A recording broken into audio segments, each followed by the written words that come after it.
aujourd'hui, ces taillis de chêne pubescent commencent à évoluer, ils ont en gros une soixantaine d'années.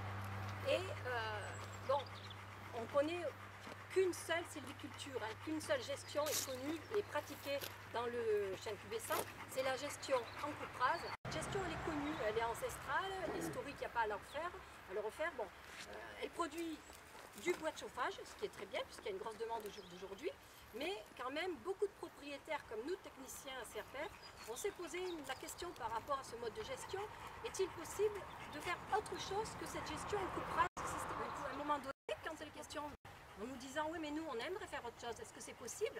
Pour que nous techniciens on puisse répondre correctement et qu'on ait une réponse je veux dire très pertinente et qui tienne la route, on est obligé d'avoir des références et savoir ce qu'on peut faire réellement à partir d'un taillis de chêne pubescent qui a une soixantaine d'années. Voilà. Et qui va continuer à évoluer. Ce premier constat fait qu'on se dit effectivement de passer de 2000 tiges à 1000 tiges, donc 50% de prélèvement, c'est encore un peu fort. Voilà. Donc c'est notre placette de faible intensité. On a bien vu tout à l'heure dans la zone de naturalité, sur la placette témoin, qu'il y a 40% du nombre de tiges qui au bout d'une quinzaine d'années mourraient naturellement.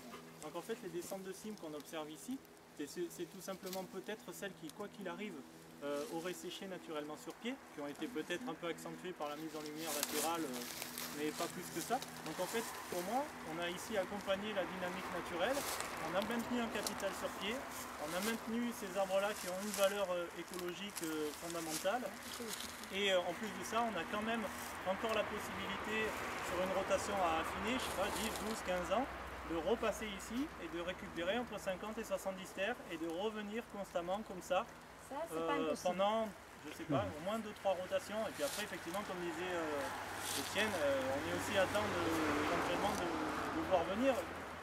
Sur une coupe à blanc, si vous voulez revenir en arrière, c'est trop tard. Sur ce genre de formule, si à un moment donné vous voulez repasser à quelque chose d'autre, c'est possible. Pour conclure, en gros, quelles sont les conclusions qu'on tire de ces premiers résultats? C'est que les éclaircies ont été globalement un petit peu trop fortes. Effectivement, il faudrait prélever encore moins que le 50%, je reviens à ce qu'on disait, mais c'est les conclusions scientifiques de notre ingénieur qui dit ça pour garder les arbres dans un bon état physiologique, sinon comme vous pouvez le constater de vous-même, des centres de cimes, gourmands, etc. Donc ça c'est la première conclusion.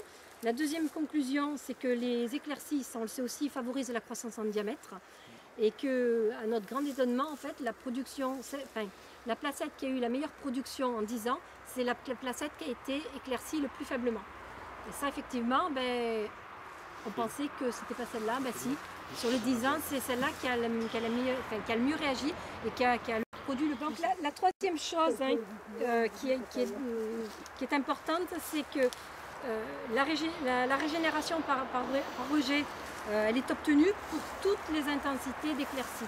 Donc on aurait pu penser que dans les éclaircies de faible densité, à faible densité, effectivement la régé n'était pas là. Mais 10 ans après, il y a de la régénération. Certes, elle n'est pas forcément très bien développée. Le gros problème au jour d'aujourd'hui, c'est ce qu'on disait au départ, c'est la régénération par semis qui est totalement absente. Elle n'est pas absente, elle est là, mais elle ne se développe pas. Donc c'est vrai qu'à terme, cela posera un gros problème de régénération de ces peuplements qu'on aura progressivement menés. Ils ne sont pas aussi un peu trop jeunes, nos arbres. Je veux dire, ils ont 60 ans. Je veux dire, ils sont peut-être un peu jeunes pour fructifier, avoir une bonne fructification. Lesquels on laisse parmi les 70% qu'on laisse? Est-ce qu'on laisse ces tuyaux là? Est-ce qu'on laisse ces entonnoirs? Est-ce qu'on laisse des feuilles d'hiver? Est-ce qu'on laisse du résineux? Parce que parfois il y a un résineux qui se planque au milieu. Donc il y a aussi la notion, en plus de la quantité, il y a aussi les approches qualitatives qu'il vous faut avoir en tête et que je pense qu'on a quand même approché un peu aujourd'hui.